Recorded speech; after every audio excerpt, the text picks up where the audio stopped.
Hi everyone, this is Dane Dormio, and today I'd like to talk with you about how to get addicted to Qigong. I've talked before about why you should get addicted to Qigong. I mean, who wouldn't want health, wellness, and longevity and performance enhancement to be a central part of their lives?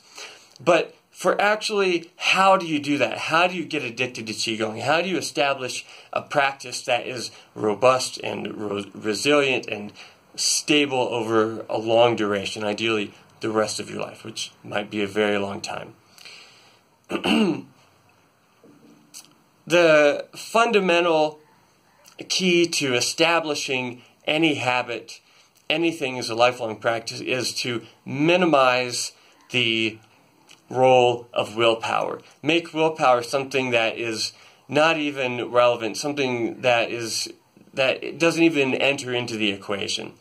And specifically, there's a certain type of mental and cognitive energy that is used to exert willpower.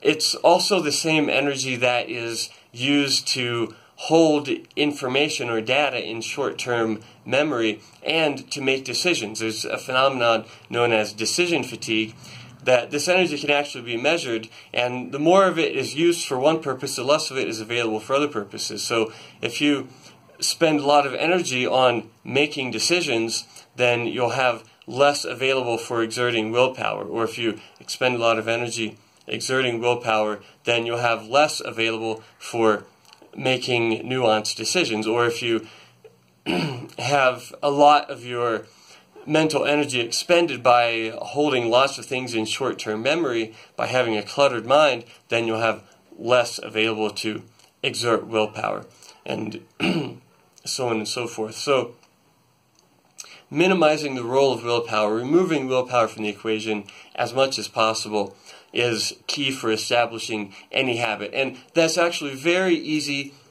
to do with Qigong in particular. Of all the habits that you might want to develop, a Qigong habit is one of the easiest to develop because of two foundational principles of Qigong, which I call the non-exertion principle and the pleasure principle. The non-exertion principle says, don't exert, don't strain, don't force things, don't try too hard. In other words, don't use willpower, don't force yourself. And that's a fundamental part of the practice of Qigong. And the pleasure principle says, follow your bliss, follow what feels good, and avoid what doesn't feel good.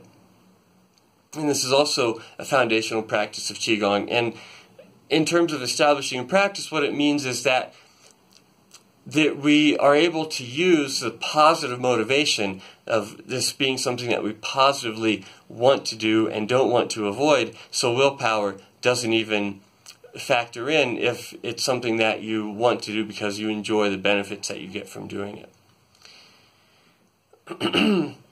There are some general principles of establishing habits that we can also apply to help anchor in our Qigong practice. And one of the leading sources on this is a book called The Power of Habit, which talks about the psychological research in habit formation. And on the subject of willpower, there's the principle of making it easy. And this book uses a really great example of, if you want to establish a habit of flossing, then just floss one tooth. If you can floss one tooth every day for long enough to establish that as a habit, before long you'll find yourself just automatically flossing every tooth. And if you set your brain the task of flossing all your teeth, it might find that daunting. There might be a psychological barrier to that, as simple as it seems. But if you say, okay, I'm just going to floss one tooth, and you build that habit over time, eventually the full habit will become established without any need for additional willpower or exertion. And this works very similarly with Qigong. If you tell yourself, not I'm going to practice for 15 minutes every day, or even I'm going to practice for 5 minutes, just I'm going to practice for 1 minute. And establishing that habit consistently, your practice will grow into a full, robust practice. Because once you practice for just 1 minute, if you're following the non-exertion principle and the pleasure principle, you won't want to stop. You'll want to keep going for a little while, and before you know it, 15 minutes will have passed, and it'll seem like almost no time at all, and you won't even want to stop then. You want to keep going for as long as it feels good. So, another general principle of habit formation is anchoring a habit that you want to establish to an existing habit.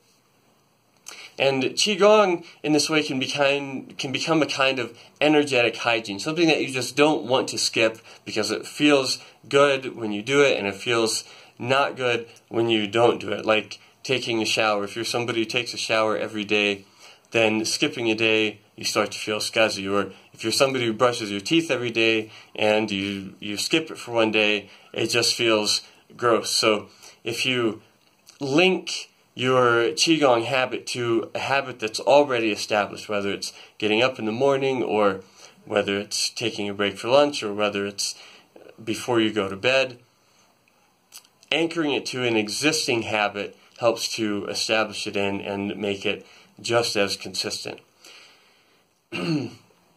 Another factor that plays a large role in habit formation is environment and environmental cues. Having an environment that's comfortable, that facilitates and encourages a habit you want to establish, and that has lots of environmental cues. So having a dedicated practice space so that when it's time to practice Qigong, you go to your dedicated space and you spend whatever amount of time you're dedicating to your practice is also really powerful for anchoring in and establishing a habit. Even if it's just a particular corner of your room, or if it's a particular spot in a park outside, having an environment that anchors in the habit helps to establish the habit for the long term. And then also, of course, there's the power of accountability. Having other individuals, ideally a group or a community of people that you are connected with, that you're involved with, that is encouraging and supporting you to develop the habit. So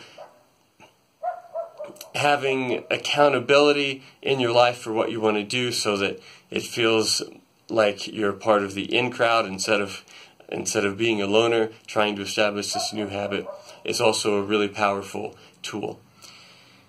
And then finally, once all these factors are in place, all these reinforcing factors, if you keep up whatever the habit is, if you keep up your Qigong practice long enough that it becomes well established, it develops its own momentum, it becomes something that you won't want to skip, and something that will actually bother you more if you skip it than if you don't. There's varying lengths of time, but there's some length of time that if you keep the habit up for long enough, it will eventually become a fixed part of your routine, a fixed part of your psyche, a fixed part of your awareness, and become just as automatic as brushing your teeth or taking a bath or changing your clothes or anything else that you do habitually and automatically. So I hope that you're able to use these principles to strengthen your existing Qigong habit, if you have one, to make it more consistent, to make it at least a daily practice. 1 to 3 times a day is ideal, or to establish a new practice if you haven't already. I'm here and happy to support you in any way that I can in establishing and cementing your practice. So thank you for joining me today, and thank you for joining me every day on this lifelong mind-body mastery journey. I look forward to seeing you next time. Bye.